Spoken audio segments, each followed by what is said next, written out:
Daniel, Opa, opa. agora tem que parar aqueles assuntos mais, né, complicados. Agora a gente para porque parece que a gente está ao vivo, Estamos no ar? Estamos no tá? ar? Acho que estamos não. Agora você dá aquela segurada, aqueles assuntos em off, você estava desabafando aqui, porra, falando sobre a vida e tal. Agora você dá uma parada porque agora tem uma galera assistindo. Então agora vamos se comportar. Então tá bem, Tanguy, tá bem.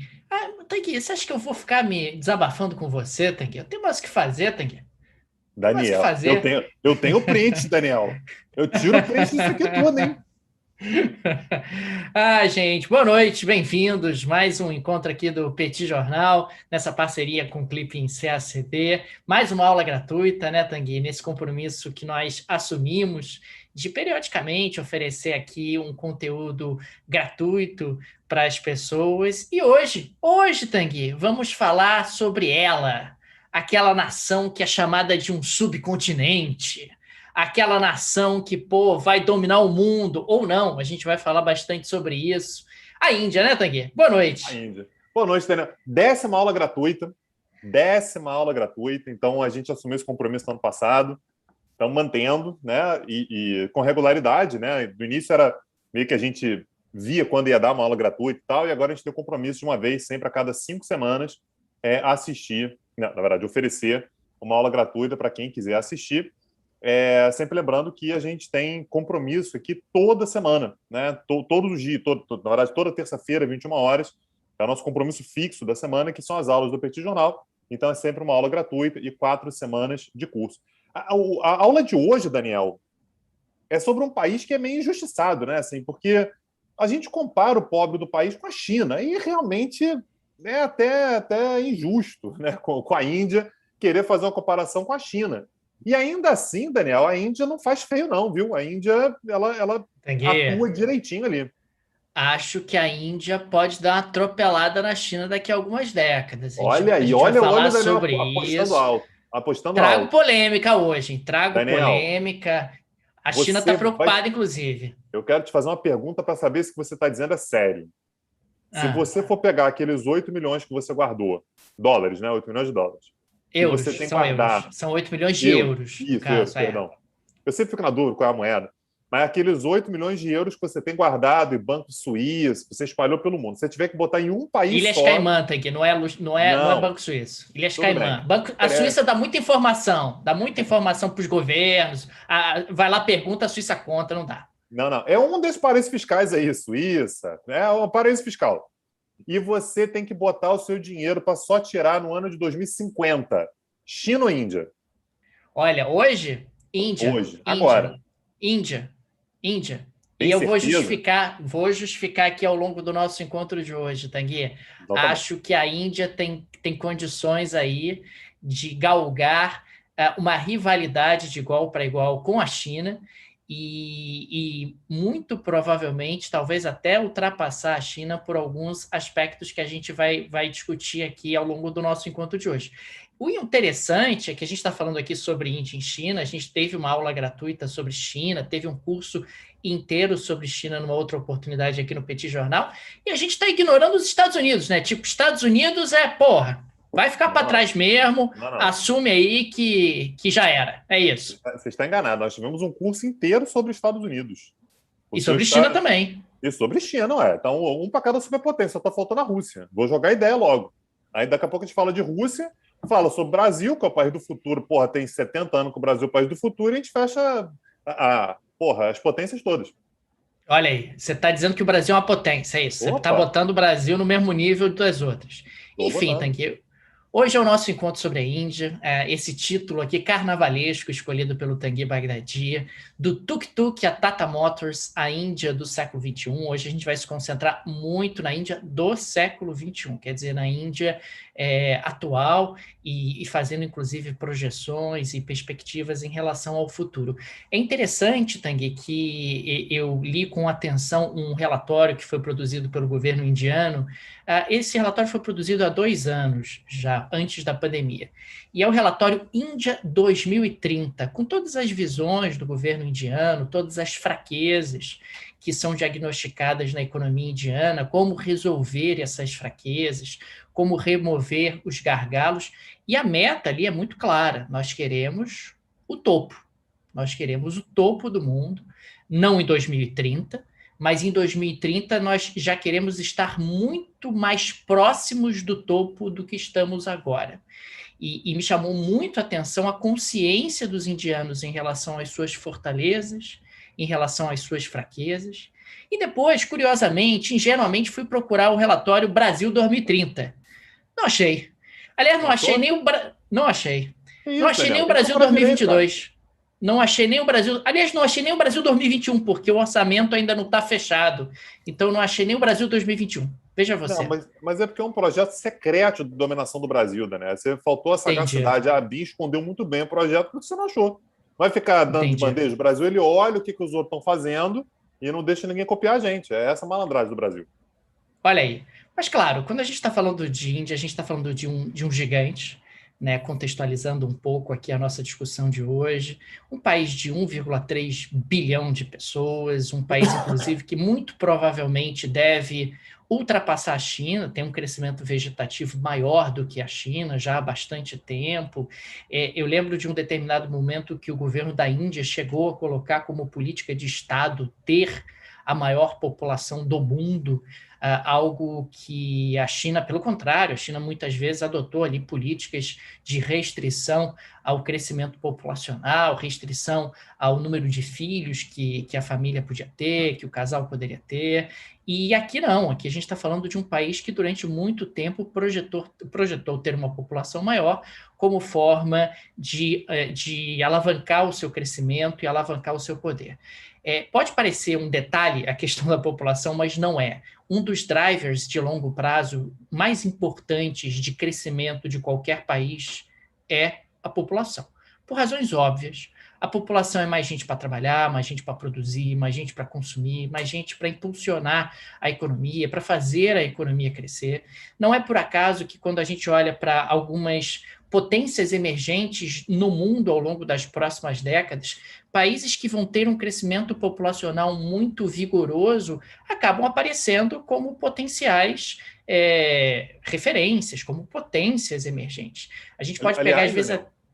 Aliás, Daniel, tem um livro que fez muito sucesso há pouco tempo não, tem uns 10 anos, aquele livro do Piketty, né? O Capital no século XXI, né? E quem tiver curiosidade de ler vai ver que ele passa, sei lá, metade do livro falando sobre isso, né? Sobre como que o crescimento da população é aquele crescimento econômico que você não precisa fazer nada.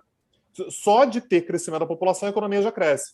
Então, aquilo que os países fazem para crescer muito é ir além de apenas o crescimento econômico. Só que quando a gente pega um país como a Índia, que tem o maior, deve ser, né, Daniel? Talvez das imensas populações, o crescimento populacional grande, porque cresce populacionalmente mais do que a China, a Índia já tem um crescimento na inércia, né? Se ela não fizer nada, a economia já tende a crescer bastante. Aliás, uma população que cresce, como falei, muito mais do que a chinesa e muito mais do que a brasileira, por exemplo. E aí, só olhando globalmente, né? A gente tem quando a gente olha para o mundo, a gente pensa nas populações, tem duas populações que se descolam muito das demais, né? Que são da China e da Índia. São dois países que têm mais de 1 bilhão de pessoas. Abaixo deles, Daniel, eu queria até ter conferido isso, posso dar uma olhada aqui. Se eu não me engano, é uma Indonésia da vida, que tem, sei lá, 400 milhões. Mas é muito abaixo, é tipo um terço da população indiana. É realmente muito abaixo. Então, são países que se destacam muito nessa questão do crescimento econômico só por causa da população já são um destaque absoluto. Só para contextualizar o que você colocou, o Brasil é um país que nos últimos 40 anos tem tido uma produtividade basicamente estagnada, uma produtividade da mão de obra. Consequentemente, a maior parte do nosso crescimento ao longo desse período foi puxada pelo crescimento populacional. Um dos dramas do Brasil é justamente a perspectiva de, num futuro não muito distante, estagnar em termos populacionais, eventualmente começar até a encolher. E se você não tiver ganhos de produtividade que compensem o fato da sua população não estar mais aumentando, a economia vai encolher. a economia vai encolher dentro de um contexto como esse. Claro que aqui a gente está falando de PIB em termos absolutos, não está falando de PIB per capita, nem necessariamente de qualidade de vida das pessoas. Nós temos aqui uma sociedade extremamente estratificada, né, e profundamente desigual. Isso é algo, inclusive, que merece um olhar talvez mais aprofundado numa outra oportunidade, a questão das castas, a questão realmente de formação social indiana, que é um elemento extremamente característico até hoje, quer dizer, a diferença, a desigualdade na Índia é uma característica, sem dúvida alguma, muito marcante no país. É uma potência regional e global, né? Regionalmente, a gente está falando de um país que bate de frente com a China, um país que tem lá as suas rusgas com o Paquistão, que tenta angariar apoios localmente, que protege o Butão, é o guardião do Butão, quer dizer, é o guardião do Dalai Lama. A Índia tem algumas questões extremamente interessantes regionalmente e globalmente. Sexta maior potência militar do mundo, né, Daniel? Então, assim, se ela é a sexta maior potência global, ela naturalmente exerce um papel regional muito importante, lembrando que é um dos 9 países que tem bombas, que a gente sabe, né, Daniel? Sei lá se tem mais país por aí, que a gente sabe... Israel não tem, Tanguy. Eu sei que você vai sugerir que Israel tem, Israel não tem. Não, eu falei errado, eu falei tem. 9, então são 8. São 8, Israel, tira Israel, 8 países, se Israel tivesse, seria o 9º. Mas dos países que têm bombas nucleares, faz parte de um clube muito particular, né? Assim, de quase 200 países no mundo, apenas 9, vou botar estimativa, tá, Daniel? 9 têm bombas nucleares, a Índia é um deles. E é uma potência global, do ponto de vista econômico, já representa uma parcela expressiva do crescimento mundial. A gente viu agora na questão da vacinação, a gente até explorou isso no curso anterior do PETI, o papel da Índia no processo de vacinação. A Índia começou a ter uma disparada da pandemia, o mundo ficou em pânico, todo mundo querendo ajudar a Índia, pelo amor de Deus, porque senão a Índia vai parar de exportar vacina e vai ser um Deus nos acuda, ajuda a Índia, acode a Índia, alguém vai lá correndo socorrer, o Biden se mexeu, etc., porque não dá para a Índia parar de exportar vacinas, porque isso vai ter um impacto global bastante significativo. É uma potência farmacêutica, uma potência no digital, uma potência na indústria automobilística. Temos aí até a referência da Tata Motors, né, que comprou a Land Rover, que comprou a Jaguar. Quer dizer, a gente está falando de um país que tem um potencial impressionante. E é de lá que veio a última tecnologia, né, Daniel, de combate à Covid. Eu fiquei muito feliz também de saber que existe uma nova forma de combater a Covid, que é o esterco de vaca, né? Assim, passando o esterco de vaca no corpo inteiro, aparentemente a Covid ela acaba. E aí eu queria te sugerir, Daniel, você que não conseguiu ser vacinado ainda e tal, esterco de vaca, aparentemente, dessa potência tecnológica, a Índia, parece que é uma solução viável. É mesmo? Tá bom, eu vou avaliar, mas por enquanto a preferência é o isolamento aqui. O isolamento aqui na minha residência tá agradável, tá agradável. Acho que talvez eu dê preferência por uma questão de não encontrar volume. Vaca. Vaca. Não é por uma questão. Não tem muito, é verdade. Isso. Não é porque eu não aceitei a sua sugestão, veja bem. É porque onde é que eu vou arrumar esterco de vaca dentro de um contexto de isolamento? Complexo isso. E muita gente querendo esterco de vaca agora também pode encarecer muito. Tem toda a razão. Agora, a gente está falando de uma economia estável e próspera. A Índia tem uma economia, do ponto de vista agregado, do ponto de vista macroeconômico, relativamente organizada. É um país que nos anos 80 e 90 passou por um processo de liberalização muito forte, diferente do processo chinês, mas com algumas semelhanças. Essa ideia de se abrir para o investimento estrangeiro, oferecer a sua mão de obra barata para o investimento estrangeiro. No caso da Índia, teve esse fenômeno do outsourcing, né? Outsourcing, em bom português, é terceirização. Né? É um nome bonito, é um termo bonito. É um nome bonito para terceirização, empresas, principalmente dos Estados Unidos, terceirizando ali uma série de serviços, uma série de etapas de processos produtivos para a Índia, porque os indianos eram muito mais baratos do que os americanos. Aí ficaram muito conhecidos aqueles exemplos quase caricatos dos call centers, dos centros de distribuição, dos help desks das empresas, que acabavam sendo atendidos por indianos. Então, a Índia ela teve ali uma alavancada no seu crescimento econômico, isso também demanda um estudo um pouco mais aprofundado, quer dizer, por que a Índia fez naquele momento e o que ela fez efetivamente para destravar o seu crescimento, mas é um case de sucesso, um caso de sucesso absolutamente impressionante, numa parceria nesse momento inicial com o investimento estrangeiro, assim como a China, embora os investimentos na Índia sejam diferentes dos investimentos que foram realizados na China. E aí, Daniel, eu queria até recomendar um filme que brinca muito com essa questão do outsourcing, né? Que é o filme lá que está no Netflix, né? O Tigre Branco. Assim, quem quiser entender Índia, assim, além do filme ser realmente bom, É muito assim, bom, muito bom. muito bom filme, brinca muito com essa questão do outsourcing, né? Assim, é um garoto indiano do interior que vai para a cidade para trabalhar de motorista e ele vê o patrão dele falando o tempo todo, né? Outsourcing, outsourcing, outsourcing. Ele não sabe nem o que significa, mas na hora que o patrão fala, tinha uma ótima ideia, ele, outsourcing, né? Assim, isso faz parte do imaginário indiano, o que os indianos pensam como uma trajetória, uma rota para crescimento. Então, vale muito a pena assim, assistir, está lá no Netflix, Tigre Branco.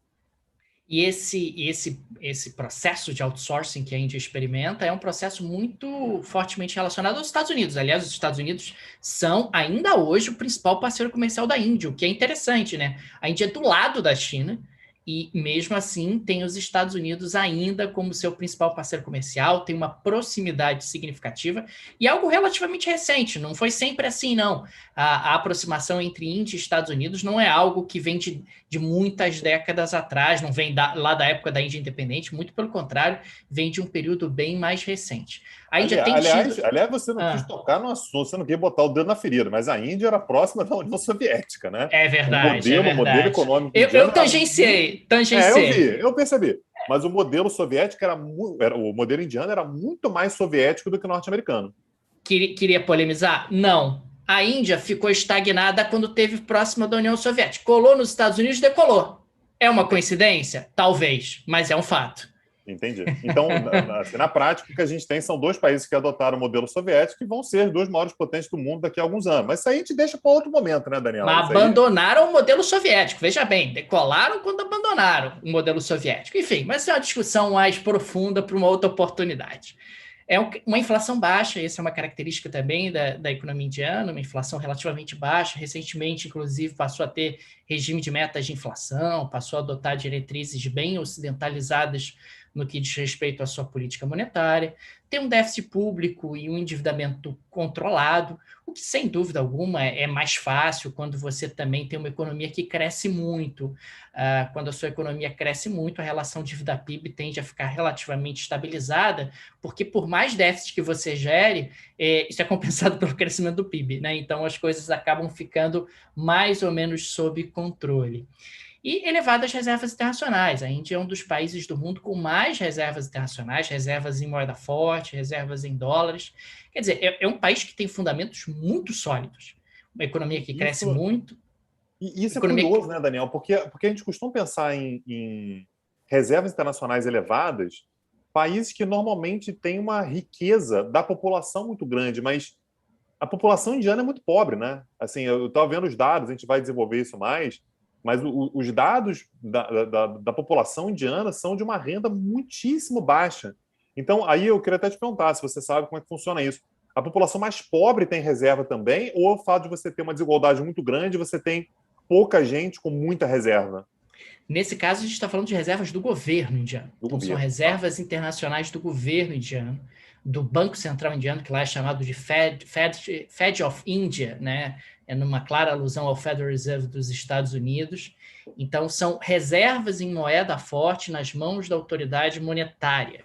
A gente está falando aí de um país que tem centenas de bilhões de dólares em reservas internacionais. A Índia é um dos países com mais reservas internacionais do mundo. Então, é um país nesse sentido impressionante. Quer dizer, tem reservas, uma inflação relativamente estável, com um regime de metas de inflação, tem um endividamento sob controle, tem tido ganhos de produtividade robustos, tem investimentos pesados em ciência e tecnologia e educação. É um país que apresenta ótimas oportunidades de crescimento e muito espaço ainda para crescer de forma muito acelerada. Não é por acaso que a Índia tem chamado tem chamado cada vez mais atenção e tem atropelado ali no ranking dos PIBs. Se a gente olhar o processo evolutivo recente, a Índia está atropelando um por um. O próprio Brasil foi um dos que foi, ao longo dos últimos 20 anos, atropelado pela Índia e passou a ter uma economia bem menor do que a economia indiana. Tá? O PIB indiano está beirando os 3 trilhões agora, né? Você vai colocar aí, perfeito. O PIB indiano está beirando 3 trilhões, o do Brasil deve estar um 3.600, quer dizer, a Índia hoje já é quase 2 vezes o Brasil. Ainda não chegou a 2 vezes o Brasil, mas está quase. E aqui é o que a gente falava há pouco, né? O valor do PIB indiano é muito impressionante, como ele deu uma embicada, né? E começou a acelerar o seu crescimento de forma muito, muito significativa, particularmente aqui a partir dos anos 80, quando houve essa inflexão, houve essa alteração em termos de estratégia, mas dos anos 2000 em diante a coisa escalou, exponenciou de uma maneira impressionante. Claro que aqui o ano de 2020 deu uma estagnadinha por conta justamente da pandemia, né? 2020 e 2021. Bom, Tanguy. Lembra, aqui só assim, o comentário que é necessário, né? A gente está falando que a população, o PIB indiano é quase, não chegou lá ainda, né? Mas está quase o dobro do PIB brasileiro, só que a população é 6 vezes maior, né? Isso também é um ponto a ser colocado em questão. Era isso que eu estava falando agora há pouquinho, né? Que a gente tem uma população na Índia que é muito pobre, né? Então, a distribuição, né? O pessoal está falando aqui no chat, no YouTube, né? A distribuição do bolo não é exatamente um modelo, né? A gente está falando sobre um PIB que é, aspas aqui, né? Apenas o dobro do PIB brasileiro, muito embora a população seja 6 vezes maior. Agora, a Índia 6 vezes e meio, né? 6 vezes e tanto. Agora, a Índia tem tirado aí ao longo dos últimos anos milhões e milhões de pessoas da pobreza. O milhões aqui não é uma hipérbole, é literalmente o que tem acontecido.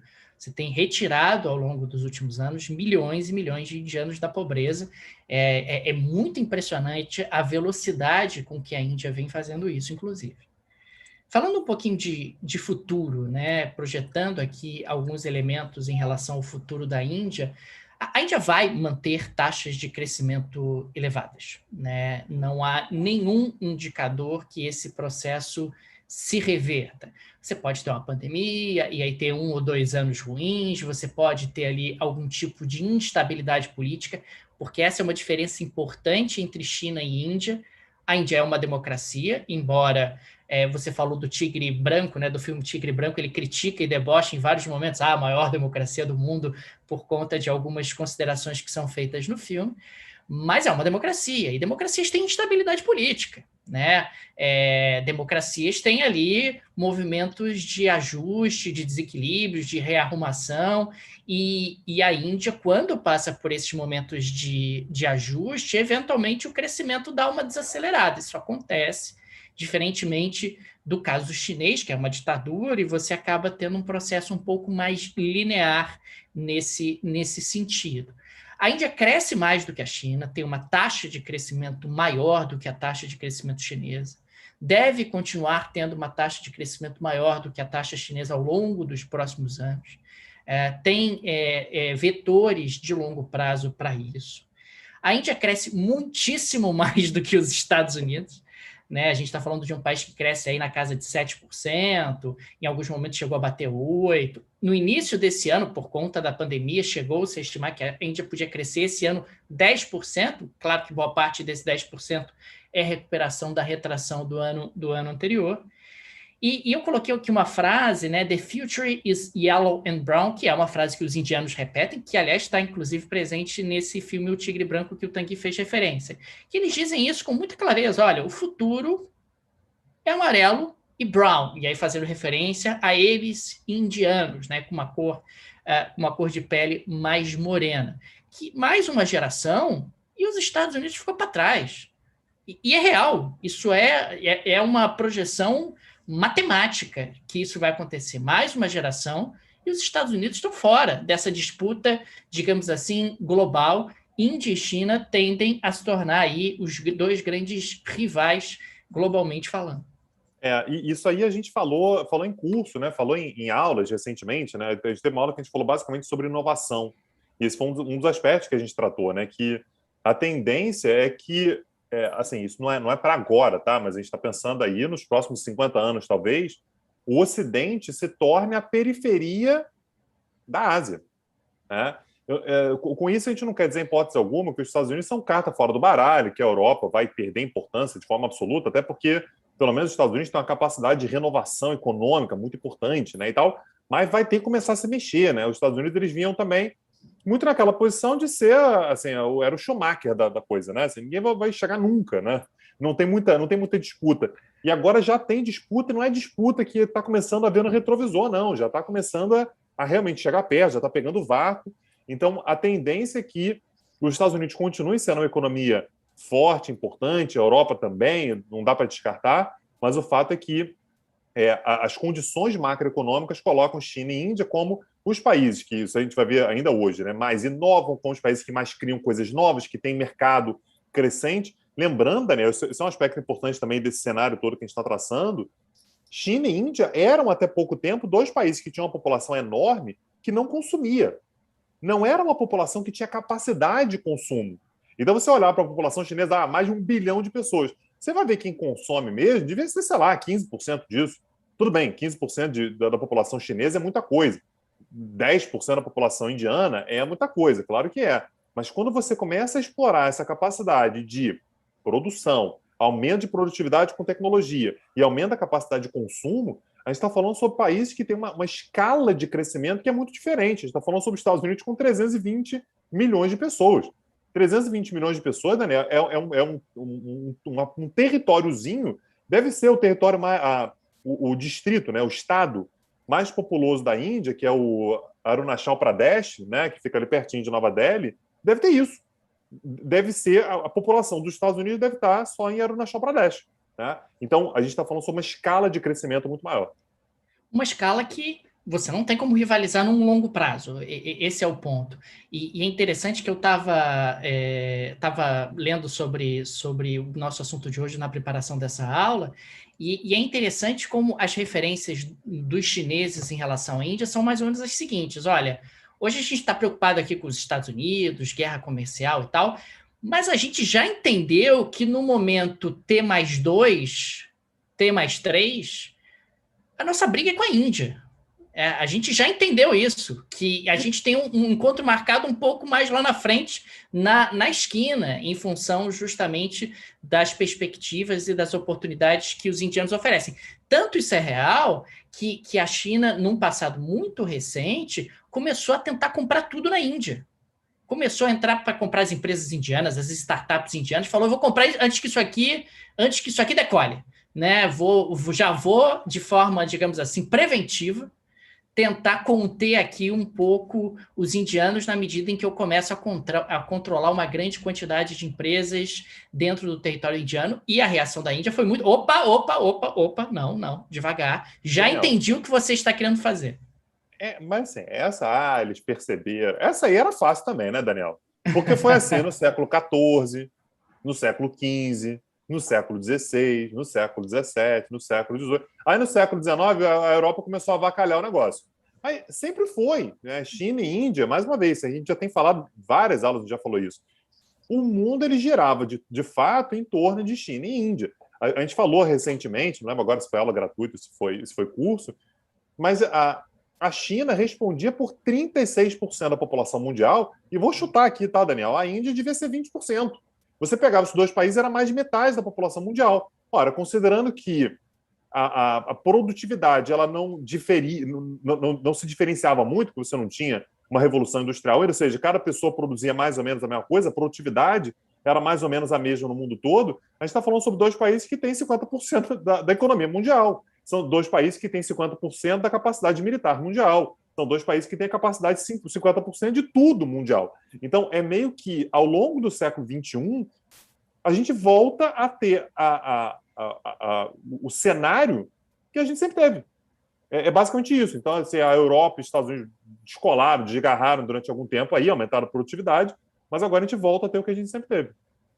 E é interessante que eu estava lendo um dia desses sobre a rusga entre a Austrália e a China, né? A Austrália tentando ali limitar a compra de imóveis por parte dos chineses, os chineses retaliando, colocando sobretaxa sobre os vinhos australianos, e a coisa ali dando uma encrespada. E o curioso foi, né? O curioso é, quem é que a Austrália liga para pedir ajuda quando se sente isolada com a China? Liga para a Índia, fala: oi, Índia, então, a gente fala inglês, quer dizer, eu falo inglês e vocês falam algo parecido com inglês. A gente joga cricket, a gente aqui Rugby. é da rugby, aqui a gente é da galera da Commonwealth, pô, me ajuda aí, cara, porque os chineses estão me sufocando aqui. Além disso, a Austrália buscou ali uma aproximação em relação ao Japão, que também é uma aproximação óbvia no seguinte sentido: olha, o Japão, pô, a China odeia vocês, cara. Não sei se vocês estão sabendo disso, mas a China odeia vocês. Não é de hoje, inclusive. Talvez eu esteja fazendo a fofoca, talvez eu esteja, mas acho melhor você colar comigo. Talvez a Pô, a China gente... tenha seus motivos? Talvez. Pode ser que a China tenha lá seus motivos, mas não é o Então, caso nesse momento. e esse grupo está formado, quer dizer, um grupo que tem ali como coração, digamos assim, Austrália, Japão e Índia, para tentar conter um pouco a China. E esse é, inclusive, uma oportunidade para os Estados Unidos. Os Estados Unidos têm que colar nessa galera. Fala, gente, opa, é para segurar a China é comigo mesmo. Porque se junta Estados Unidos, Índia, Austrália, Japão, aí já começa a ficar um negócio robusto para tentar dar uma contida com a China, ou pelo menos uma rivalizada com a China, né? Agora, contrastando aqui, né, Índia com a China, alguns outros aspectos, a Índia é mais jovem. Ah, pô, Daniel, isso não tem nenhuma importância. Claro que tem. Isso significa que a Índia tem um bônus demográfico maior do que a China. Então, a Índia tem uma longevidade do seu crescimento maior do que a China. A Índia vai ter uma Lembrando, Daniel, população maior. só um aspecto para a gente lembrar essa questão de que a Índia é mais jovem. A China agora, não tem muito tempo, tem, sei lá, 5 anos, começou a voltar a flexibilizar aquela política do filho único. O que significa que tem gerações e mais gerações de chineses que cada família só teve um filho. Amigo, a taxa de fertilidade na Índia é um negócio de louco, porque eles continuam tendo, as famílias às vezes têm 4, 5, 6, 7, 10, 15 filhos. Então, isso acaba fazendo com que você tenha, de fato, um rejuvenescimento muito maior da população indiana do que da população chinesa. E outro aspecto aqui colocado, a China vai ter uma população maior. Vai ter uma população maior. Né? Então, é claro que a gente está fazendo aqui, na prática, projeções em relação ao futuro. E aí até alguém perguntou aqui se esse grupo que eu fiz referência é o Quad. É o Quad mesmo, esse grupo. Esse grupo é formado por Estados Unidos, Japão, Austrália e Índia. Esse é um grupo no qual os Estados Unidos deveriam, inclusive, investir. O grupo já está formado, o grupo existe, e esse, digamos assim, esse quarteto, ele pode efetivamente dar uma contida na China do ponto de vista estratégico.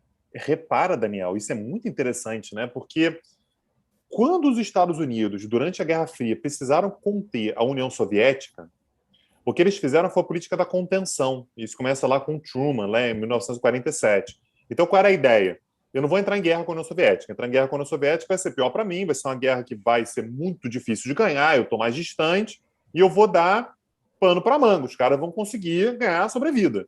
Então, o que eu faço? Eu vou criar aliados em volta da União Soviética. Aí eu emparedo a União Soviética, né? Então, eles fazem aliado, eu sempre lembro da Europa Ocidental, com a OTAN, com o Plano Marshall, com aqueles aliados todos ali na Europa Ocidental, a União Soviética está blindada, não consegue entrar ali. Oriente Médio, então os Estados Unidos vão fazer aliança ali com Irã, Iraque, Israel, Arábia Saudita, Turquia, né? A União Soviética não consegue passar ali.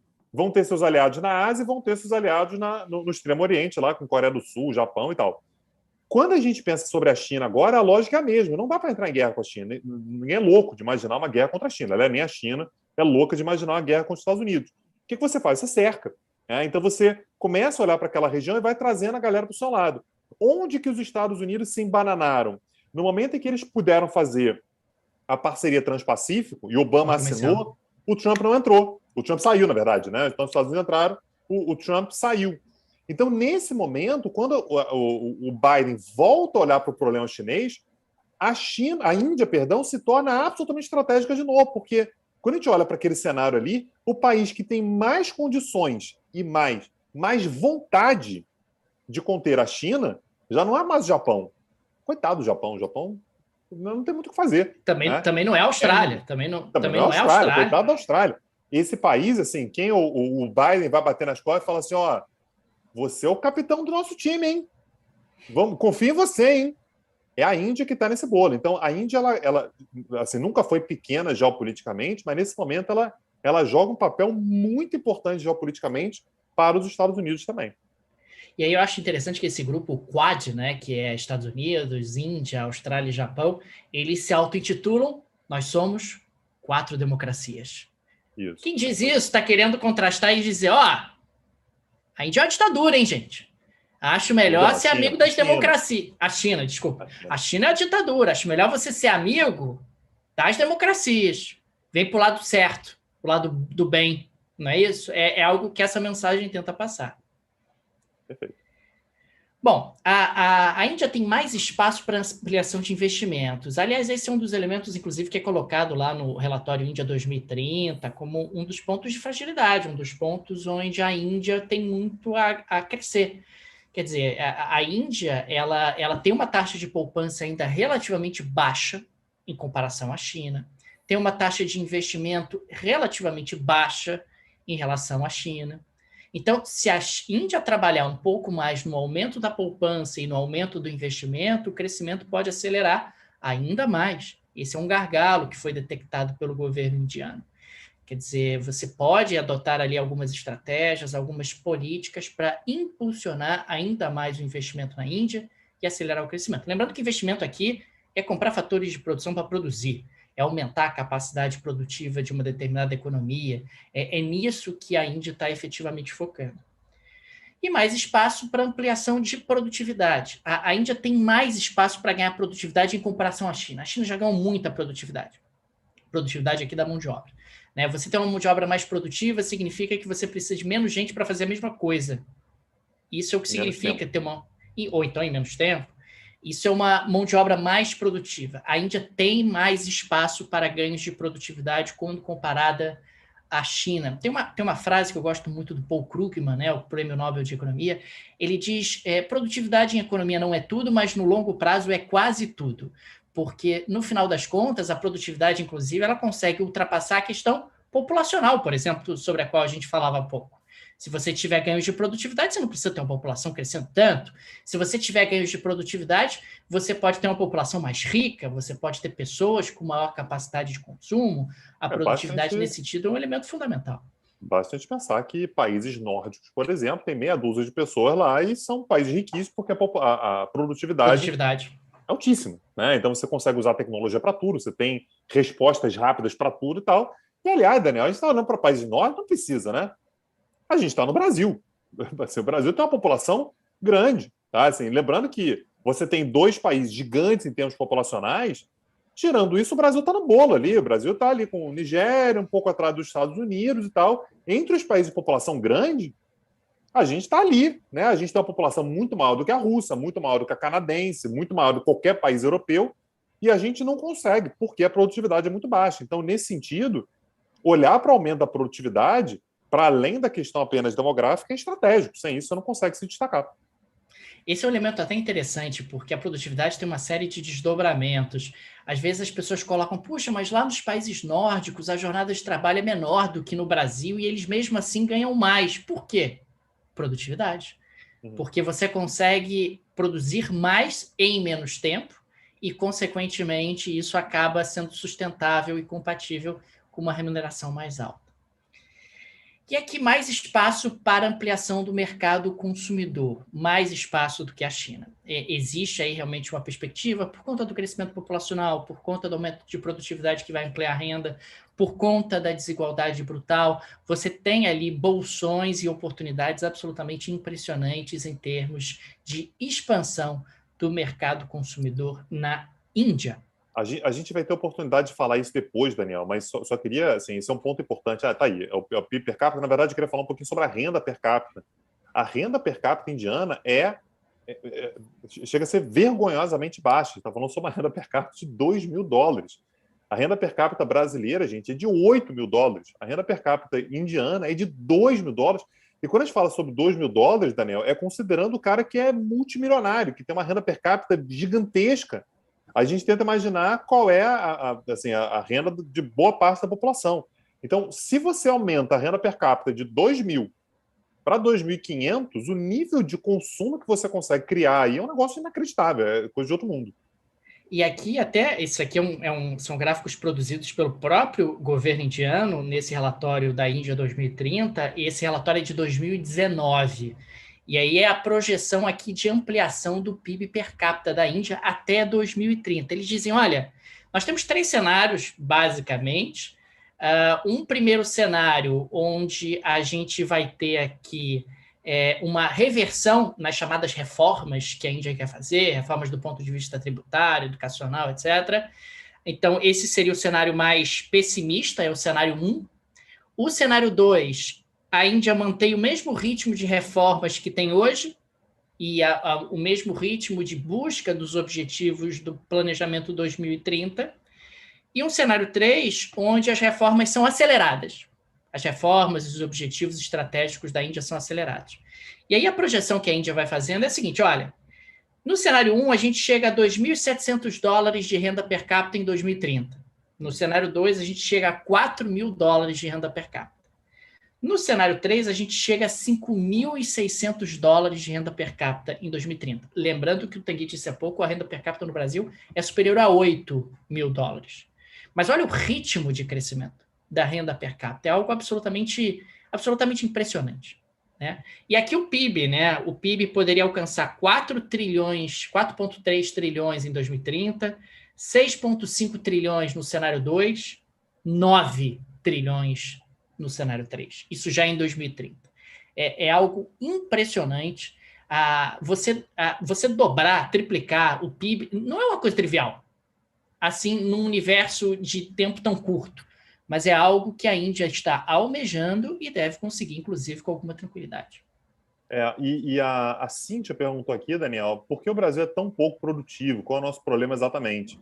Parece que uma das chaves de explicação aí é a questão da educação. Né? A gente tem mão de obra, infelizmente, ainda muito pouco qualificada no geral. Claro que há mão de obra qualificada, mas ela não representa uma parcela muito grande da produção. Então, você acaba precisando de, ao invés de uma pessoa para fazer uma determinada função, você bota 5 pessoas para fazerem, porque elas não sabem exatamente como é que faz, são hiper especializadas. Eu só sei fazer essa parte aqui da produção. Aí, tem que trazer um outro para fazer aquela outra parte. Se você tivesse mais educação, talvez uma pessoa conseguisse fazer a função daquelas 5, você teria 4 outras pessoas para fazer outras coisas e isso, portanto, aumentaria a produtividade. Deve ter mais elementos, Daniel. O que mais que tem aí?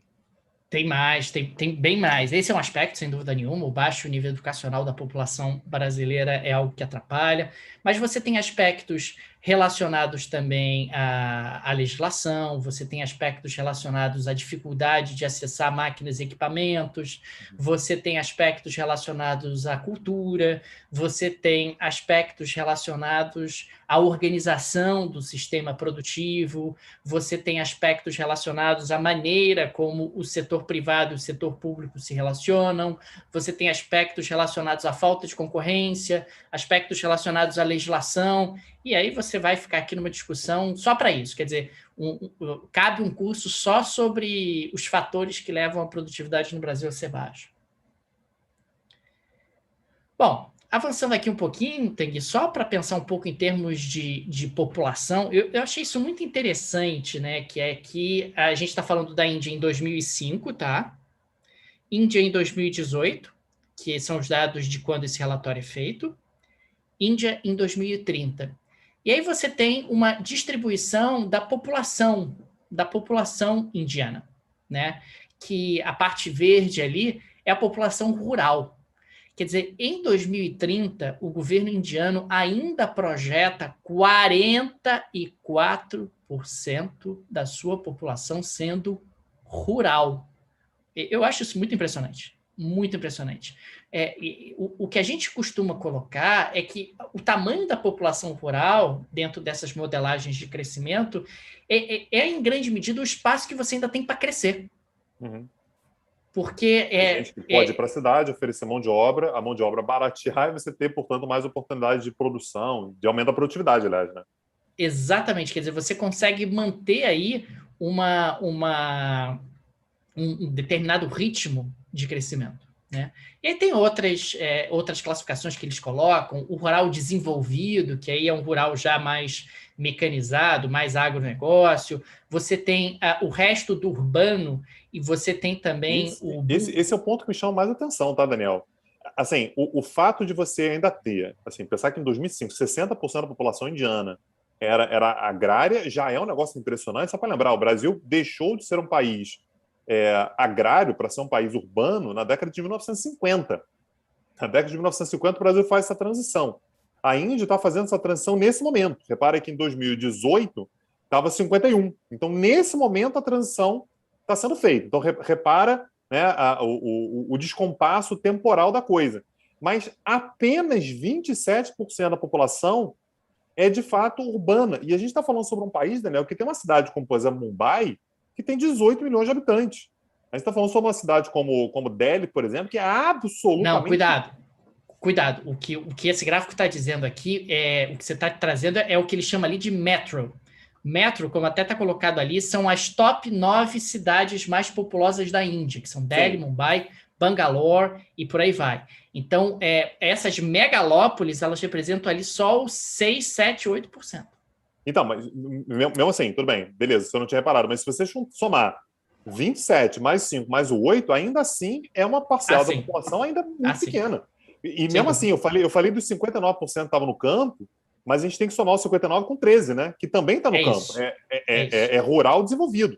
Então, mesmo quando a gente falar em 2030... Isso aqui é o rural. O corte é isso aqui. Isso aqui é o rural. A gente está falando de 60% da população. Isso aqui é urbano. Em 2030, 60% da população indiana ainda estará no campo. Aí, Daniel, você sabe que eu sou ruim de conta. Quanto é que isso dá em milhões de pessoas? Dá 3 Brasis.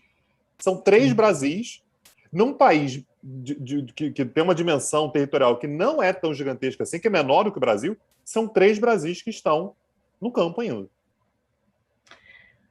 Isso realmente, eu quis colocar esse gráfico aqui porque eu achei muito impressionante. Quer dizer, mostra o espaço que a Índia ainda tem em termos de crescimento econômico e de surgimento, inclusive, que, aliás, é o que o próprio governo indiano projeta, de megalópolis que ainda não existem. Quer dizer, cidades indianas que se tornarão megalópolis. A gente falou no curso sobre vacinas sobre Wuhan, né? Como Wuhan é uma megalópole que até bem pouco tempo atrás sequer existia. Na Índia acontecerá algo semelhante. Quer dizer, nós veremos ao longo das próximas décadas o surgimento de novas megalópolis na Índia que hoje não existem. Olha o volume de oportunidades que isso oferece para a construção civil, para a compra de insumos, para a compra de matérias-primas, para a contratação de operários. Tanto isso é real que a Índia vem vivendo uma característica que é, no mínimo, curiosa, que a emigração, a saída de mão de obra da Índia vem desabando. Os indianos não estão mais saindo da Índia. Ou, pelo menos, estão saindo num ritmo muito menor do que eles saíam anteriormente. Né? Os indianos são conhecidos por trabalharem no leste africano, trabalharem no Oriente Médio, sendo utilizados... Estados Unidos, camarada. Estados Unidos. Eles vão para o Vale do Silício, assim, vão. Pô, claro que tem muita gente que vai para os Estados Unidos para trabalhar em emprego mal remunerado e tal, mas a gente está falando sobre uma massa grande de indianos preparados e tal, muito bem educados tecnicamente, que vão trabalhar no Vale do Silício. A gente vai falar mais sobre isso, né? Sobre os indianos no Vale do Silício. Agora, então, isso eu acho que chama muito a atenção. Quer dizer, um dos setores, inclusive, que é considerado com mais oportunidades na Índia no médio prazo é o setor da construção civil. Quer dizer, megalópolis terão que ser construídas por construtoras, por empreiteiras que vão comprar toneladas de commodity, que vão contratar operários como se não houvesse amanhã, o que vai gerar ali uma diminuição da participação urbana, uma redução da participação rural da população indiana. É muito impressionante. É muito impressionante quando você olha em termos de futuro as oportunidades que são oferecidas. Numa escala menor, é o cenário que o Brasil experimentou nos anos 40, 50, 60 e 70, que é aquele processo massivo de urbanização, prédios subindo para tudo que é lado, êxodo rural, pessoas saindo da roça, indo para as grandes cidades, crescimento econômico bombando. A Índia está agora nesse momento, quer dizer, um momento que, de certa forma, o Brasil experimentou no passado. E que o Brasil agora, se quiser continuar a crescer, vai ter que ter produtividade, porque já não tem mais campo, não tem gente para trazer do campo mais. Né? Porque quando você traz a pessoa do campo para a cidade, imediatamente a produtividade dela aumenta, porque ela passa a ter acesso a técnicas melhores, a equipamentos melhores e tal. Você não precisa fazer nada, basta trazer a pessoa do campo para a cidade, a produtividade dela aumentou e, consequentemente, isso vai ter um impacto sobre o crescimento muito forte. Agora, no momento em que isso está mais ou menos saturado, aí você vai ter que buscar alternativas um pouco mais sofisticadas para manter o crescimento em curso, algo que o Brasil até agora não conseguiu fazer. Até porque o crescimento populacional brasileiro estagnou, né? Estagnou, continua crescendo, mas cresce já num patamar muito mais baixo do que aquele que a Índia vem crescendo atualmente. Esse é um outro gráfico que me chamou muito a atenção. Embora a Índia tenha menos usuários de internet, menos usuários de celular do que a China, do que os Estados Unidos ou do que a Alemanha, eles têm uma taxa de crescimento maior. A taxa de crescimento é o amarelo. Então, se a gente observar aqui, olha, a taxa de crescimento de novos usuários na China é muito maior do que a taxa de crescimento de novos usuários. Ou, na Índia, desculpa, aqui é a Índia, né? É muito maior do que a taxa de crescimento de novos usuários na China. A Índia está crescendo mais, é mais gente que está sendo conectada à internet, é mais gente que está sendo conectada a celulares, a dispositivos móveis. Aqui a diferença é menor, a diferença no que diz respeito à taxa de crescimento. Mas isso aqui de usuários de internet é algo que me parece muito impressionante. Quer dizer, a taxa de crescimento. A imagem, Daniel, que me vem quando eu olho para isso aqui é o seguinte: corrida de Fórmula 1 e cada um está fazendo a sua volta. A China está fazendo a volta da vida dela agora. Na verdade, fez ao longo dos últimos 10 anos, talvez, né, de um crescimento muito grande, de conseguir colocar muita gente para dentro do mercado de trabalho com tecnologia, muita educação, muita inovação, muito crescimento do uso da internet e tal. E a próxima é a Índia. A Índia está vivendo esse momento exatamente agora, com crescimento do uso de internet, startup, urbanização e tal. E o duelo de titãs é daqui a 20 anos, a gente vê quem fez a volta mais rápida. Esse é o teste. Então, a questão não é exatamente comparar a China com a Índia agora, porque o processo que a Índia está passando hoje é o processo que a China estava, talvez, há 10 anos. A China está à frente no tempo. A China, exatamente, ela fez esse movimento um pouco antes. Mas o fato é que daqui a, o que você está falando, no longo prazo, a tendência é que as duas elas tenham fatores mais ou menos parecidos, e com modelos diferentes. E a gente tem que ver o que vai acontecer daqui para frente. Lembrando que quando a gente fala de modelos diferentes, é importante, é tudo asiático. São países muito diferentes, mas muito diferentes. Culturalmente, em termos de modelo político, né? Assim, só para a gente lembrar, a Índia é uma democracia com 900 milhões de eleitores. 900 milhões de eleitores, pessoas podem votar na Índia. Então, são desafios completamente diferentes, mas esse gráfico aí está mostrando isso. A China já passou pelo processo de popularização de uso de internet, de celular e tal, e a Índia está passando por esse processo agora. E já economias mais maduras, como Estados Unidos e Alemanha, aí então já está bem mais embaixo, bem mais estabilizado. Aqui, Tanguy, eu acho que é um momento de falar um pouco de hubs indianos. São alguns, não são todos. E ao longo dos próximos anos, a Índia terá mais hubs do ponto de vista de desenvolvimento econômico. Mas eu acho que vale a pena a gente destacar os principais impulsionadores do crescimento e do desenvolvimento indiano. A gente tem o hub mais tradicional da Índia, que é a cidade de Mumbai. Né? Mumbai seria o equivalente a São Paulo da Índia. é a capital econômica do país. Sem dúvida alguma, a maior parte das empresas tem sede em Mumbai, né? Transferiram, quando vou abrir uma sede na Índia. Durante muito tempo, isso significava abre um escritório em Mumbai, porque realmente é o lugar a se estar na Índia durante muito tempo. Era a característica. Então, é a sede da maior parte das empresas internacionais, é a sede da Bolsa de Valores, a Bolsa de Valores da Índia fica em Mumbai, o Fed, o Banco Central Indiano, fica em Mumbai, justamente por conta da relevância do mercado de capitais. O mercado de capitais indiano é em Mumbai, quer dizer, é o lugar onde você capta recursos para fazer investimentos e tal. E é uma cidade consideravelmente maior que Delhi, tá? Eu sei que a gente tem muito Nova Delhi na cabeça e tal, mas Mumbai é significativamente maior em termos populacionais do que Nova Delhi. E para quem não observou, Mumbai está aqui, ó. Aqui é Mumbai, na costa oeste da Índia. Na costa oeste da Índia é a cidade de Mumbai. Delhi, claro, muito conhecida, provavelmente a cidade mais conhecida internacionalmente, acaba sendo o grande cartão postal da Índia, talvez perdendo apenas para o Taj Mahal, que aí é algo completamente fora do circuito, digamos assim, das cidades. É a capital política da Índia, né? O governo indiano fica em Delhi. Recentemente, quando Bolsonaro foi à Índia, ele foi para Delhi visitar lá o premier, o líder indiano. O Palácio do Governo da Índia fica em Delhi. O hub de empresas de serviços acaba tendo essa característica. Por quê? Empresas de serviços muitas vezes dependem de conexões políticas, Tanguy. Veja você, aí. Tigre branco. Vai saber, né? É o tigre branco. O tigre branco é isso. Tigre branco, só para lembrar. Quem não viu. Mas conta a história de um funcionário, de um cara que tem uma empresa e essa empresa começa a ser prejudicada politicamente. Ele vai para Delhi para resolver, para ver o que ele arruma lá em Delhi. E se você não faz em Mumbai, você faz em Delhi.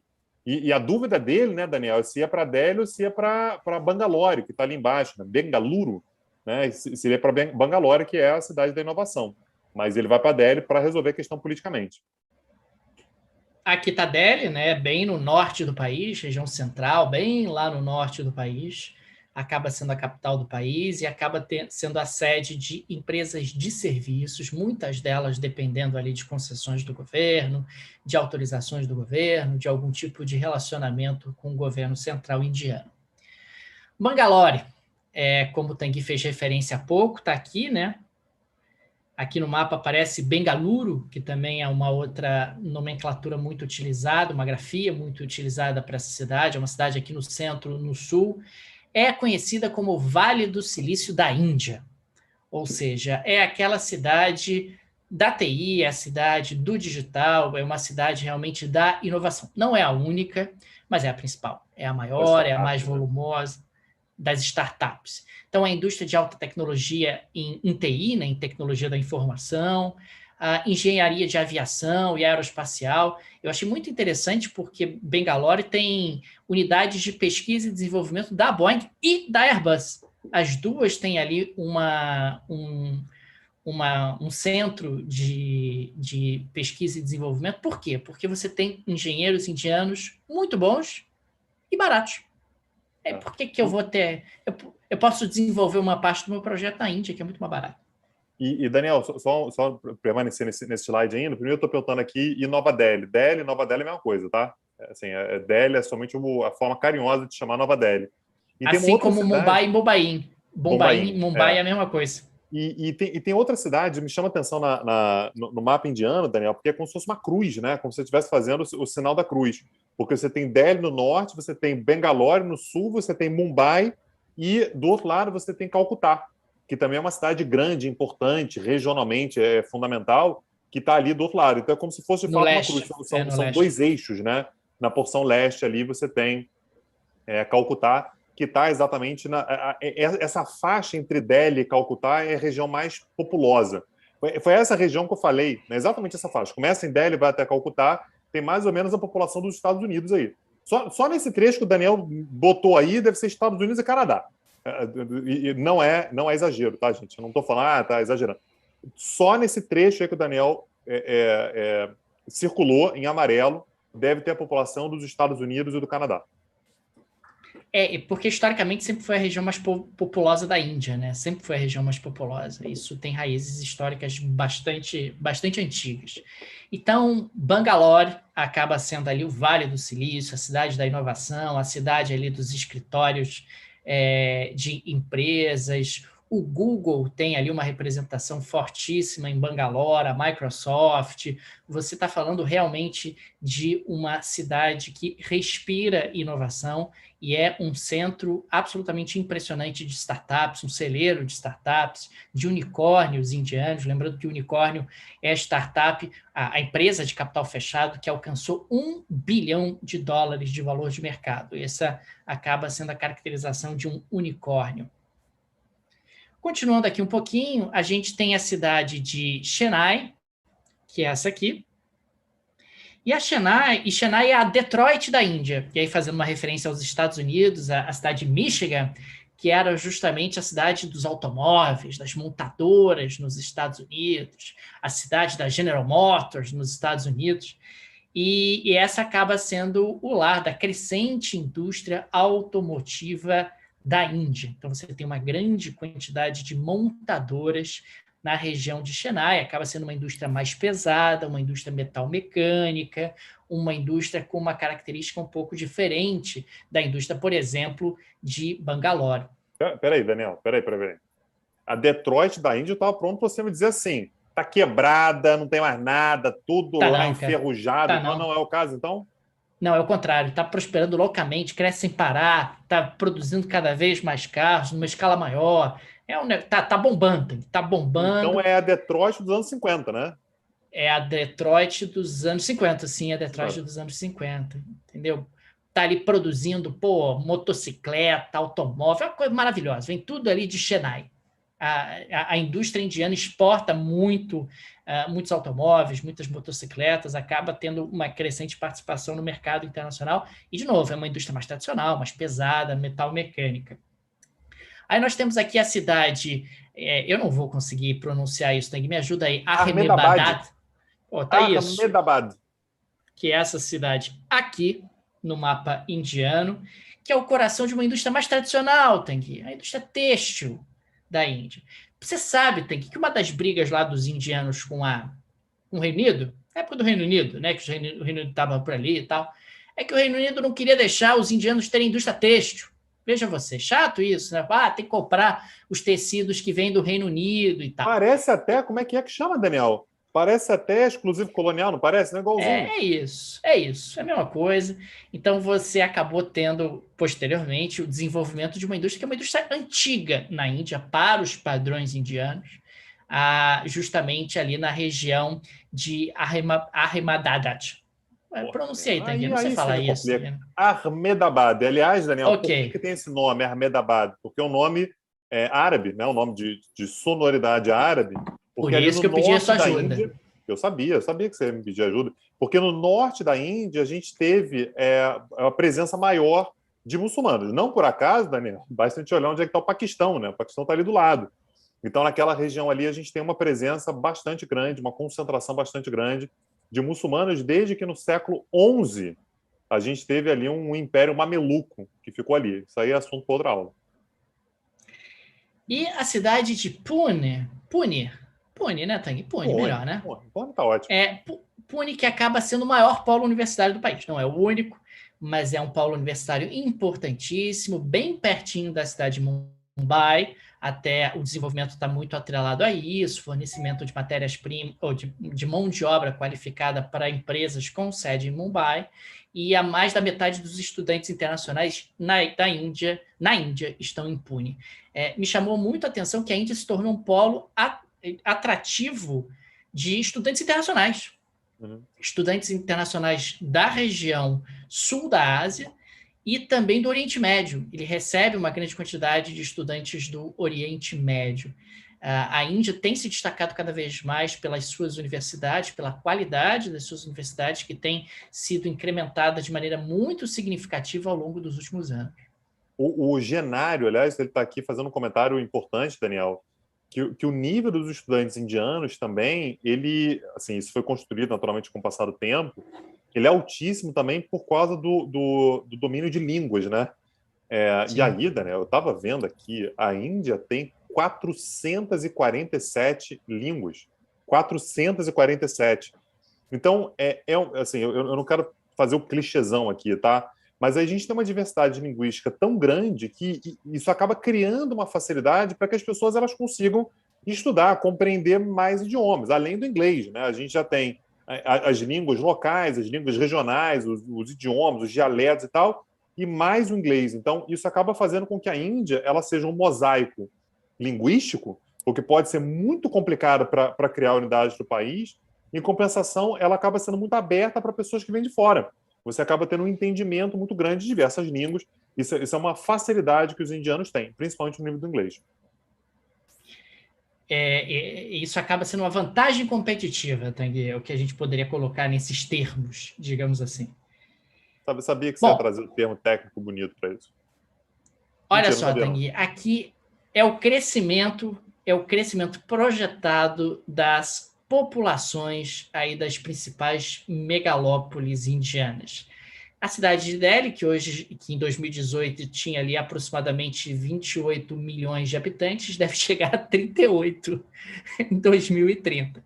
Mumbai vai alcançar ali 24, Bangalore vai alcançar 16, Chennai vai chegar a 13 e Pune, por exemplo, vai chegar a 8. Pune vai ser uma cidade pequena, né? Um Pequena vilarejo. ali. Um vilarejo. Pô, 8,4 milhões de habitantes.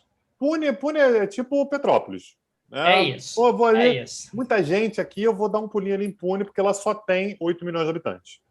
Terá em 2030, na realidade, em 2018 tinha 6,4 milhões. Gente, só para a gente ter uma ideia de ordem de grandeza, 6,4 milhões é o tamanho da cidade do Rio de Janeiro, que é a A segunda segunda cidade maior. do Brasil. É a segunda cidade do Brasil. Então, é muito impressionante esses números quando você projeta a população aí dessas megalópolis indianas. Lembrando que novas megalópolis vão aparecer aqui na Índia, inclusive com seus impulsionadores de desenvolvimento. E lembrando que E, esses dados aí também, né, Daniel, assim, isso vai aparecer muito questionamento sobre esses dados possíveis, né? Porque quando a gente fala, por exemplo, que Delhi vai chegar a quase 30 milhões de pessoas, e existe até uma dificuldade de saber o que é Delhi, né? Então, assim, Delhi é somente o miolo da cidade, mas eu vou usar o exemplo do Rio, né? Quando a gente fala sobre a população do Rio, a gente está falando sobre o município do Rio, está falando sobre o Grande Rio, né? Então, eu falei que Mumbai é a maior cidade, porque se você for pegar somente o contorno da cidade, Mumbai é maior. Se for pegar a área metropolitana, Delhi, que enfim, é a capital, então você tem uma área metropolitana maior, acaba superando a cidade de Mumbai. bom, falando agora de uma parte que me parece particularmente interessante aqui no nosso encontro de hoje, que é falar da Índia digital. O desenvolvimento tecnológico no século XXI está totalmente atrelado ao digital. Acho que ninguém mais tem dúvida disso. E a Índia tem vantagens competitivas muito fortes nessa que será, e já é, a principal indústria do século XXI. Digital é igual a matemática. Né? Quando a gente pensa em digital, a gente pensa em dados, pensa em estatística, pensa em programação. Programação nada mais é do que matemática, onde você vai montando ali realmente o ordenamento dos comandos através justamente de códigos. E os indianos têm uma tradição muito antiga, é uma tradição milenar de matemática. Os indianos são bons de matemática, sempre foram. Eles não são bons de matemática há 50 anos, eles não são bons de matemática há 500 anos, eles são bons de matemática há milhares de anos. E aí eu quis até colocar aqui, Tanguy, que a gente está falando de um segmento onde, sim, no século XXI, os países que têm mais pessoas habilitadas em matemática vão dominar o digital. A gente teve aqui um curso sobre tecnologia, né, um curso aqui no Petit Jornal sobre tecnologia, e é muito impressionante que muitas daquelas campanhas que a gente falou, inclusive na Itália, do Movimento 5 Estrelas, o Movimento 5 Estrelas resolveu contratar estatístico para analisar ali os dados das redes sociais e dizer o que eu tenho que decidir. O Não que eu tenho que precisa falar para o meu público? nada de Duda Mendonça, né? Você pega o nerd lá da Universidade de Veneza É e o isso. cara programa tudo aí. Me diz aí, o que eu tenho que falar para as pessoas? O que as pessoas estão querendo saber de mim? Quer dizer, alguém que tenha a capacidade de analisar dados. E os indianos têm esse talento, eles têm essa capacidade. Eu acho que vai ficar muito claro aqui, inclusive com alguns exemplos com os quais a gente vai ilustrar isso.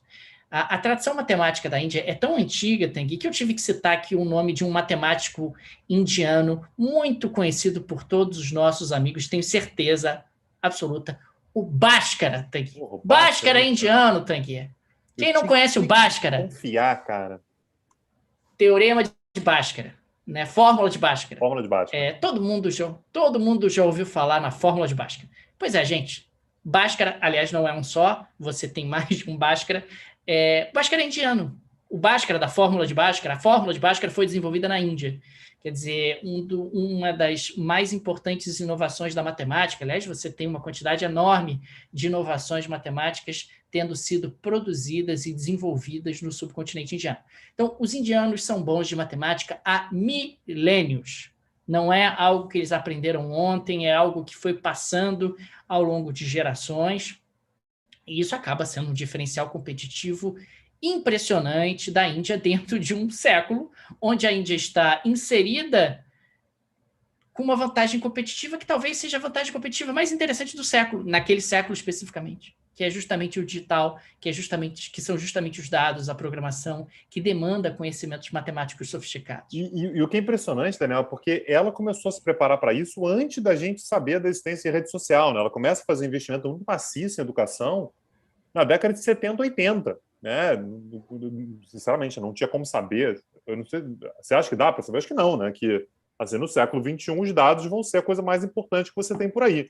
Então, os indianos, assim, o governo indiano começa a investir muito pesadamente, exatamente nesse segmento de educação, de especialização, 40 anos atrás.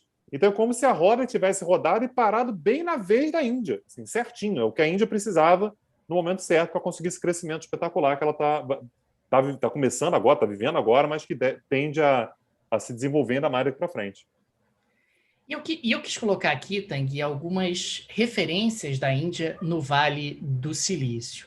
O Vale do Silício, né? O original. O Vale do Silício nos Estados Unidos, em São Francisco, na Califórnia. Estamos falando do Vale do Silício, não da Índia, o Vale do Silício lá nos Estados Unidos, que tem uma presença de executivos americanos, executivos indianos absolutamente impressionante.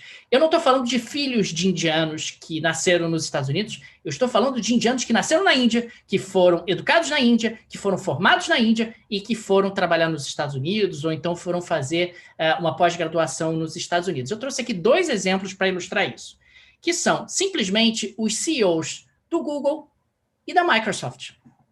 Pois é, o cargo mais importante do Google é preenchido por esse senhor aqui, que aliás é um jovem, né? O Sundar Pichai, ele é o CEO da Google e da Alphabet, que é, na prática, a controladora da Google. Ele não é filho de indianos que nasceu nos Estados Unidos. Ele nasceu na Índia, ele foi educado na Índia. E ele é apenas o CEO do Google. O outro CEO aqui, um outro exemplo, o Satya Nadella, que é o CEO da Microsoft. Ele é o CEO da Microsoft. Apenas isso. Apenas isso. Ele é o cara mais importante da Microsoft, assim como o indiano é o mais importante do Google. É claro que se a gente pegar ali executivos, diretores das principais empresas do Vale do Silício, você vai achar dúzias de indianos. Inúmeros indianos. Mas eu quis colocar aqui 2 exemplos que me parecem absolutamente ilustrativos do nosso ponto aqui, quer dizer, de um talento absurdo dos indianos para o digital, realmente uma capacidade de se inserir nessa economia digital de maneira muito impressionante. Aliás, não por acaso, figuras com essa proeminência acabam naturalmente fazendo intercâmbio com que país? Eu sou o CEO do Google. Eu nasci na Índia, tenho amigos na Índia, tenho relacionamentos na Índia. Vou comprar startups aonde? Na Índia. Vou investir aonde? Na Índia. Vou abrir um centro de pesquisa aonde? Na Índia, que é o lugar que eu conheço. E você começa a ter cada vez, tem inclusive cada vez mais oportunidades, bolsas, né, promoção e tal, para indianos irem ainda mais para os Estados Unidos para estudar. Então, tem sido extremamente comum, esse é um fenômeno também dos últimos 20 anos, indianos conseguirem bolsas de estudo para estudar nas universidades da Ivy League americana. Né? A Ivy League são aquelas universidades as mais tradicionais, as mais antigas, né? A Ivy League tem esse nome porque são universidades muito antigas, né?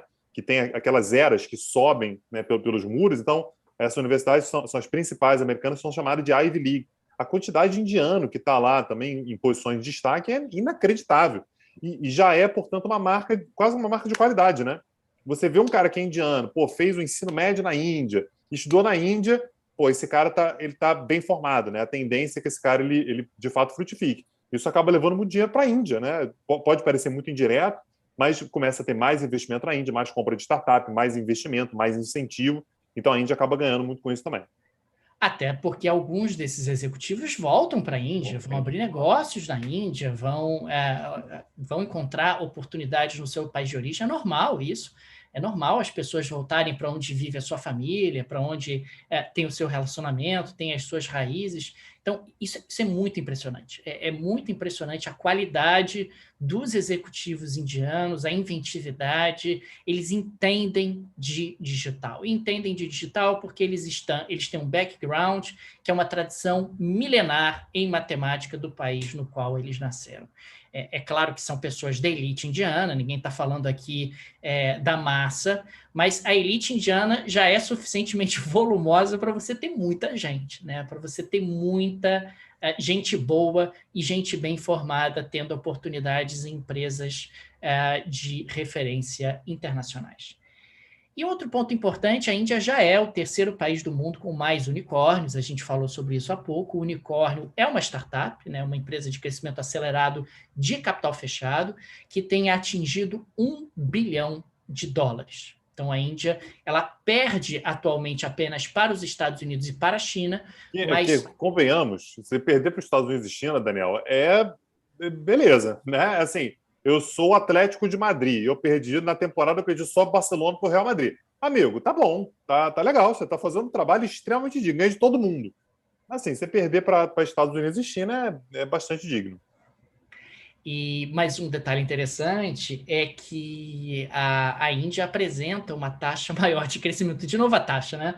Os novos unicórnios têm surgido com mais número na Índia do que na China e nos Estados Unidos, o que pode, inclusive, levar a Índia a galgar uma posição mais alta nesse ranking. Gente, isso é muito importante. Quer dizer, a gente está falando de um indicador de inovação. A gente está falando de um indicador de disrupção, de bolar novas tecnologias, de bolar novas ideias. Quando a gente pensa nesses aplicativos que existem no Brasil, na Índia existe meia dúzia de cada um deles. Tem um aplicativo de comida, tem um aplicativo de hotel, tem um aplicativo de transporte urbano. A Índia tem aplicativo para qualquer coisa, absolutamente qualquer coisa. Plataformas que fazem tudo que você possa imaginar. E o que é curioso, né? Que a escala é tão grande, porque, por exemplo, vou dar um exemplo aqui, tá? Você tem um aplicativo de entrega de comida no Brasil, que eu não vou ficar fazendo merchandising aqui de graça também. Esse aplicativo ele funciona no Brasil todo. Na Índia, você tem aplicativo de entrega de comida só em Delhi, porque assim, é tão grande que o cara vai se especializar, ele vai ter um aplicativo de entrega só em Delhi, porque tem características específicas, tem uma determinada forma de entrega, o que funciona melhor, como é que é o gosto do cara, porque você não tem intenção de Às vezes a língua é todo mundo. diferente, a cultura é diferente, O porque que é um vai ser país oferecido é diferente, multiétnico. como é que paga é diferente.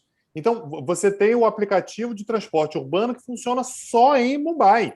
Só em Mumbai. Ou então em Mumbai, nas cidades ali próximas, de repente atende Pune também, que é ali perto e tal, mas você acaba tendo uma especialização tão grande e cada uma dessas empresas acaba se tornando unicórnio, porque a escala é tão grande que acaba se tornando unicórnio. E, aliás, Daniel, o Luan está perguntando se a gente vai falar sobre o programa espacial, que é outro também, né? Que depende de conta também. Eu fico imaginando o Brasil tentando lançar uma nave que vai pousar na Lua, Daniel, vai parar em Vênus. A Índia quase, ela não conseguiu, mas ela quase se tornou o quarto país a conseguir pousar uma nave na Lua. Então a gente já teve Estados Unidos, União Soviética, né? Depois Rússia e China. Foram os três únicos que conseguiram pousar a nave na Lua. Teve no ano passado toda uma expectativa, será que a Índia vai conseguir e tal? Quase conseguiu. Não conseguiu por muito pouco. Pode ter certeza que na próxima década a Índia vai ser o quarto país a pousar uma nave na Lua. Esse slide, então, gente, acaba sendo na prática para ilustrar como a Índia está alinhada com o que vai ser necessário no século XXI. Como a Índia realmente é um país de vanguarda. Ele não será um país de vanguarda no digital. A Índia já é um país de vanguarda no digital. Então, é um país com uma capacidade inovadora absolutamente impressionante, um país que, inclusive, já fornece alguns dos melhores profissionais do mundo, um país que tem unicórnios numa quantidade impressionante, tem escala, tem oportunidade, tem gente qualificada, tem massa de estudantes aprendendo esse tipo de tecnologia. Então, a Índia vai se tornar cada vez mais referência nesse segmento no qual ela já é uma referência. E aqui, Tanguy, eu acho que vale a pena falar um pouquinho sobre as relações comerciais indianas. E uma coisa que me chama a atenção, quando eu olho aqui para a pauta de exportações da Índia, que pauta diversificada, né? Você tem realmente de tudo aqui. Tem absolutamente de tudo.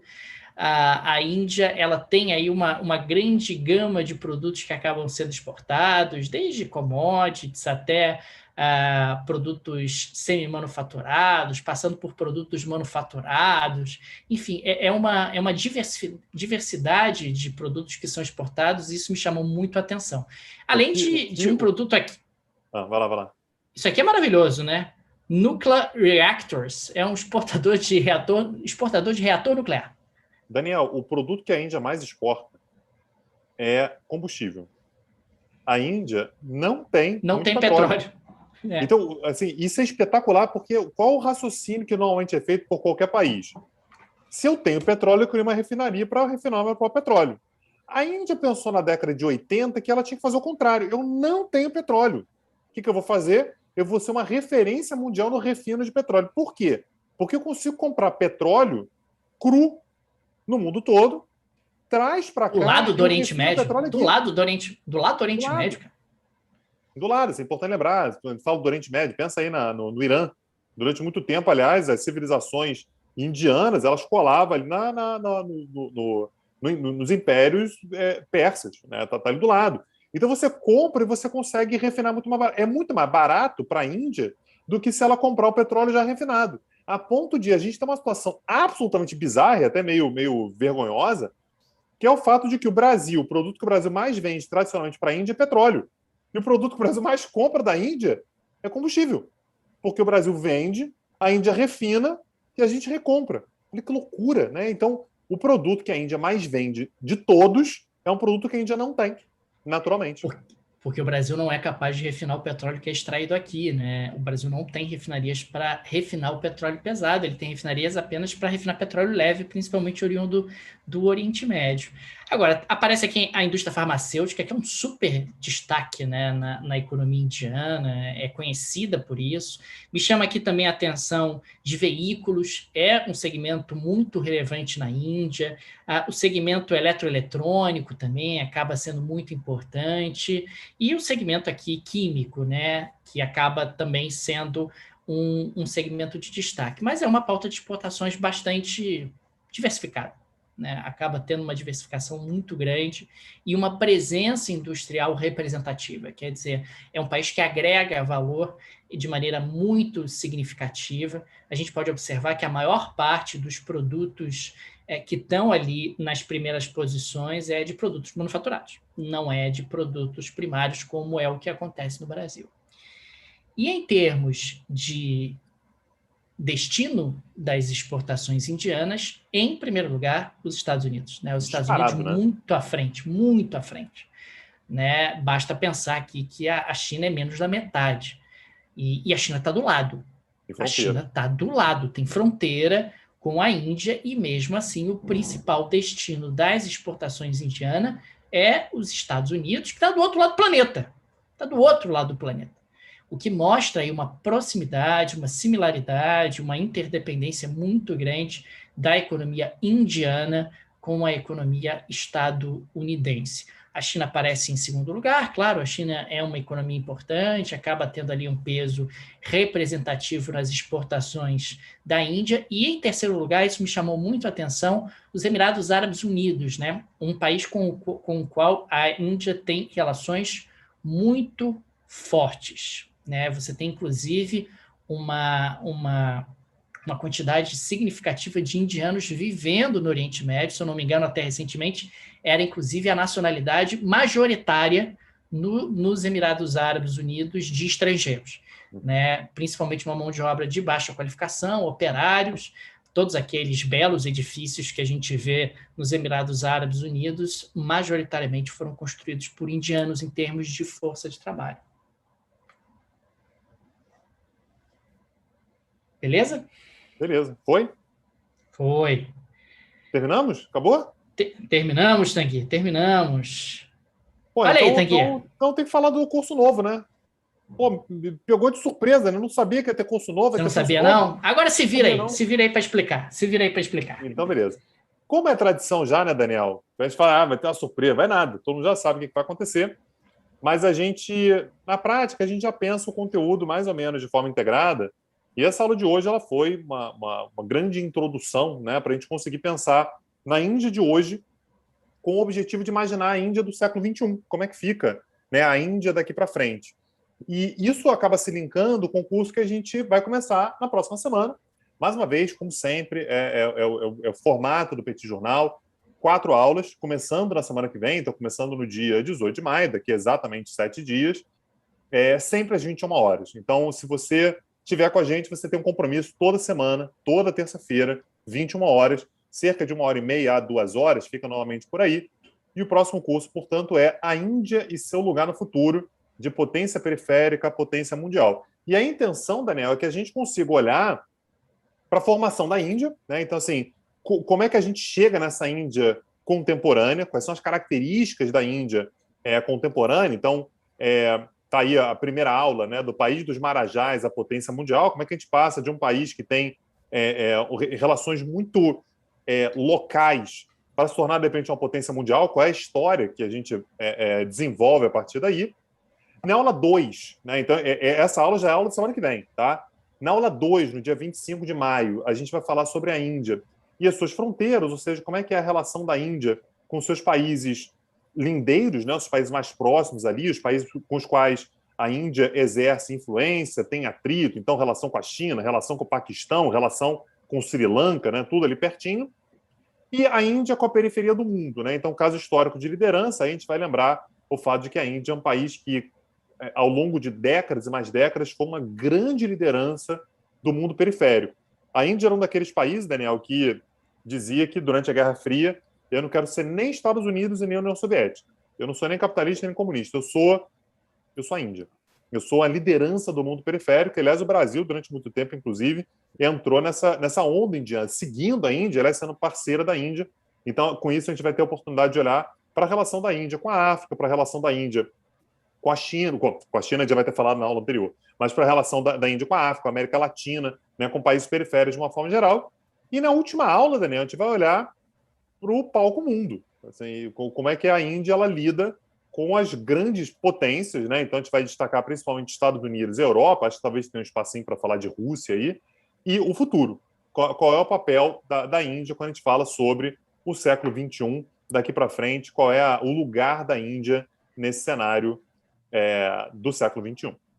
Tanguy, aqui uma observação, tem muita gente aqui chamando a atenção pelo fato de, no slide anterior, aparecer China e Hong Kong de forma separada. Gente, isso é padrão internacional. Embora Hong Kong faça parte da China, todas as comparações são feitas sempre China, Hong Kong. São considerados, em termos de indicadores, 2 países separados, por conta da autonomia que Hong Kong adquiriu no momento em que houve ali a reincorporação em 1997 por parte do Reino Unido. Então, essa separação é normal e a comparação, quando você faz China com todos os países, é sempre com Hong Kong separado. Aqui, Tanguy, só para destacar um pouquinho, nessa primeira aula a gente vai entender um pouco como é que a Índia conseguiu deslanchar nesse crescimento impressionante e avassalador dos anos 80 para cá. Na aula de número 2, a gente vai falar um pouquinho... a gente vai falar do Dalai Lama, né, Tanguy? Você vai falar do Dalai Lama? Que a Índia protege o Dalai Lama e tal, para fustigar os chineses a gente vai ter que criar um codinome, Daniel, porque falou a palavra Dalai Lama, a internet cai. Entendi. Cai a internet. Então a gente chama de alguma outra coisa, a gente combina até semana que vem como é que a gente vai fazer. E aí, na periferia do mundo, Brasil é periferia? Brasil é periferia. Brasil tem periferia. Um lugar, Brasil tem um lugar cativo na periferia. Se acabar então, o mundo, o Brasil continua na periferia. Então vai entrar aí, porra, Brasil e Índia. Brasil. E relações com os Estados Unidos, com a Europa, futuro, você vai mostrar aí, pô, como é que é esse relacionamento, é isso? O que a Índia está pensando do mundo? Quem é que a Índia fica no recreio, é isso? Exatamente, com quem que ela anda no recreio e o que ela quer ser daqui para frente. O que eu vou ser quando eu crescer é a Índia. Entendi. Bom, e aqui fica o convite para o pessoal consultar aqui o site do Petit Jornal, né? O site dos cursos do Petit Jornal, desses cursos de aprofundamento, que é o site do petitcursos.com.br. Tem lá todas as informações que a gente está compartilhando aqui nesse momento na nossa aula de hoje. Lembrando que o pessoal que adquiriu o pacote anual dos cursos do Petit Jornal já está automaticamente matriculado, não precisa fazer absolutamente nada. E, como sempre, a gente mantém essas duas modalidades de ingresso. A modalidade de aquisição do pacote anual é sempre o curso em questão, mais os 8 cursos subsequentes. A gente trabalha sempre no sistema de 9 cursos anuais. Ou então a pessoa pode também adquirir o curso avulso, só aquele curso pontualmente, não tem nenhum problema. Não precisa ser assinante do Clipping, essa é uma pergunta muito comum, e fica aí o convite para o pessoal dar uma olhadinha lá no site. No site, inclusive, tem um cardápio dos cursos anteriores, né, Tanguy? Tá tudo lá direitinho, explicadinho. Ah, Daniel, mas como é que eu vou saber? Você já sabe qual curso que vai ter no mês que vem, no outro mês? Não sabemos, a gente não sabe. A gente não sabe. Por que a gente não sabe, Daniel? Porque a gente não tem como saber. A gente faz o curso moldado com o momento. Né? Então, esse é um ponto importante. A gente pensa no curso olhando muito para o que está acontecendo. Ora, a Índia está no olho do furacão agora. Quando a gente pensa em vacinação, quando a gente pensa na evolução da Covid, quando a gente pensa nas startups, tem alguns temas que parecem até que se tornam meio inevitáveis, né, Daniel? Então, como é que vou confiar em vocês que vocês vão escolher os temas para os próximos 9 cursos? Sim, porque você pode olhar para o nosso portfólio, o que a gente já fez. Então, dá uma olhada lá, se você nunca fez algum curso com a gente, dá uma olhada lá, petitcursos.com.br, você vai ver os cursos que a gente já deu aqui em meses anteriores. A gente já falou sobre 2 cursos sobre o Oriente Médio, na verdade, né? Um curso sobre o Oriente Médio propriamente dito, um curso sobre o Grande Oriente Médio. Tivemos a oportunidade de falar sobre o Kurdistão, Afeganistão, Egito, Líbia. Já falamos sobre democracias, né? Foi um curso interessantíssimo de dar aqui. Um curso sobre Estados Unidos, um curso sobre China. Todos estão disponíveis, tá? Você pode entrar lá, se quiser entrar em algum deles, eles estão lá disponíveis ainda, mas a ideia é que você, entrando nessa modalidade, fica muito barato, com 12 parcelas de R$ 37,50 nesse pacote anual. Então, só reiterando o que o Daniel falou, entrando nessa modalidade, você tem os próximos 9 cursos, ou seja, esse curso que a gente vai começar na semana que vem mais 8 sobre Índia e mais 8 subsequentes. Pô, não quero só esse de Índia. Problema nenhum, você pode se matricular no curso avulso por R$ 89,90, podendo parcelar em 3 vezes. Só deixando claro, essa mamata é assinada pelo professor Daniel Souza, que fala assim, Tanguy, tem que ser barato, acessível e tal. Aproveitem, porque, sei lá, hein, Daniel? Então, petitcursos.com.br, acessa lá. Obrigado por terem permanecido com a gente até aqui. Vai ser um prazer, semana que vem, começar a falar sobre esse país tão simples, né, Daniel? Não tem grandes questões. Gente, o Tanguy está há 3 dias reclamando da Índia, porque ele está fazendo pesquisa. Ah, Daniel, é muita informação. Ah, mas a gente tinha que fazer curso com um país menor. A Índia é muito grande, muito confuso. Não aguento mais o Tanguy reclamando. Não aguento mais. Eu vou colocar uma regra que a gente só vai fazer curso sobre país de até 10 milhões de habitantes, que aí não dá muito problema. Aí você fica arrumando curso para a gente falar aqui, sou país de mais de 1 bilhão de habitantes. Tem noção da quantidade de problema que tem um país desse, Daniel? Quantidade de gente, quantidade de religião, quantidade de língua que fala. Aí, né, eu fico tentando preparar a aula aqui. Então, semana que vem, pelo menos, prestigiem, porque a aula vai ficar legal. Maravilha, gente. Obrigado a todos por nos acompanharem nessa noite. Daqui a 5 semanas nós voltamos, né, Tanguy, com mais uma aula gratuita. Fica aqui o nosso agradecimento a todo mundo que nos acompanhou. E durante as 4 aulas, durante as 4 próximas semanas, a gente vai ter esse curso de Índia, esse curso de aprofundamento. É isso, Tanguy. Valeu, Daniel. Abraço, pessoal. Tchau, tchau. Tchau. Valeu.